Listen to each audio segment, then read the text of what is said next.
Bonjour mamie, bonjour. Bonjour. Donc vous êtes les deux co-animateurs de la section féminine. Responsable section féminine, Voilà, ça fait plusieurs années je crois. 33 ans. 33 ans, vous aussi? Bien, moi, Pareil, vous avez commencé ensemble en fait. Marié depuis 50 ans, donc automatiquement, il a toujours suivi. Très beau, c'est beau, c'est beau. Donc qu'est-ce que vous pouvez nous dire sur la section féminine? L'évolution du foot féminin en général? Ça évolue, mais malheureusement, il y a encore trop de parents réticents par rapport aux filles qui jouent au foot. Pourquoi, selon vous? Je sais pas, alors je saurais pas l'expliquer, mais c'est souvent, quelquefois c'est les mamans, quelquefois c'est les papas, ça dépend, je sais pas. Mais on ne comprend pas parce que à l'heure actuelle, avec ce qui se fait en équipe de France, c'est quand même beaucoup plus médiatisé, donc c'est vrai qu'il y a beaucoup plus de petites qui arrivent. Mais on pourrait en avoir plus si les parents étaient un peu plus libres d'esprit. D'accord. Vous aussi, vous êtes d'accord? ouais. Le foot féminin est un sport en devenir quand même. En devenir, certainement, oui. D'accord, ouais, c'est bien, c'est unanime en fait. Hein. Ouais. C'est vrai que les médias relayent de plus en plus. De ce fait, justement, parce qu'il y a des matchs qui sont retransmis à la télé, que ce soit l'OL, que ce soit le PSG, que ce soit Saint-Étienne, toute la D1, Juvisy sont souvent, le samedi, il y a souvent des matchs de retransmis. Donc, Montpellier qui a été un des premiers, des pionniers.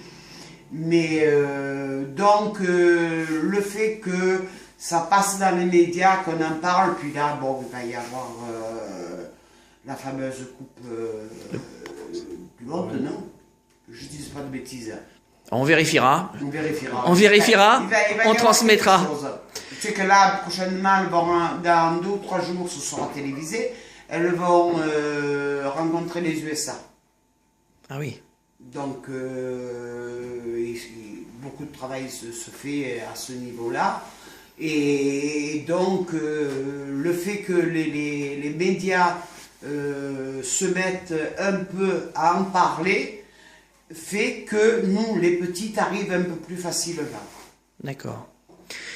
Sinon, d'un point de vue du club, l'association FC Rousset, vous, quel a été vos dernières années, les faits marquants pour vous? Les faits marquants, on a toujours eu, on est quand même resté quelques années en DH, on est même monté en D2, mais financièrement, c'était plus possible. Et là, le fait de rejoindre les garçons, ça a quand même permis, moi, de me soulager parce que arrivé à 70 ans, à un moment donné, il faut savoir donner les rênes un peu aux autres, tout en m'en occupant toujours, parce que je ne lâcherai pas, à moins que ce soit la santé qui lâche, mais je ne lâcherai pas mes filles. Cette année, c'est un peu plus difficile parce que les 2 dernières années, on a bien failli faire les barrages pour avoir la D2. Cette année, la moitié du groupe a été renouvelée, on a changé d'entraîneur. Donc bon, il y a toute une osmose qu'il faut qu'il se fasse. Il y a tout un suivi, il y a des projets, en espérant, avec les nouvelles infrastructures, que ça se développe encore plus. Voilà. D'accord. Et pour vous, est-ce que vous pensez que l'implication du FC Rousset côté garçon et donc le fait que ça ait fusionné, qu'est-ce que vous en pensez? Ça s'est plutôt bien passé, vous avez été bien accueillis? Oui, Ça, pour ça, on n'a rien à dire là-dessus. accueilli, non, pour ça. D'accord. Les filles sentent pas trop de différence entre les garçons et les filles, justement pas? Absolument pas. Non. Non, le travail est fait. Le président est plus côté garçon parce que il en a plus l'habitude. Après, quand il peut, demain après-midi, il était là pour voir les toutes petites. Demain, il sera là pour les districts à 11. Il sera certainement là pour la DH à 5 heures aussi. Quand il peut, il y est.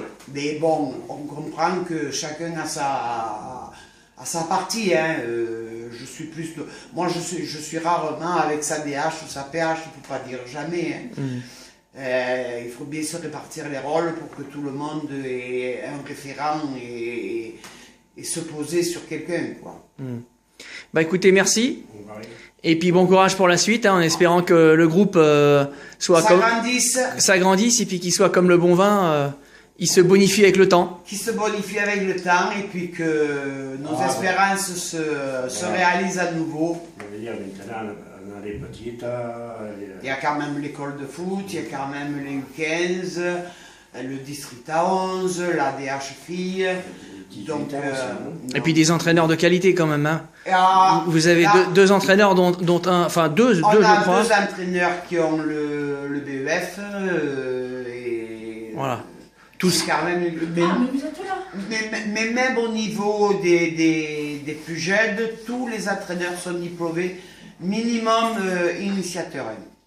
Parfait. Voilà. Merci. De rien.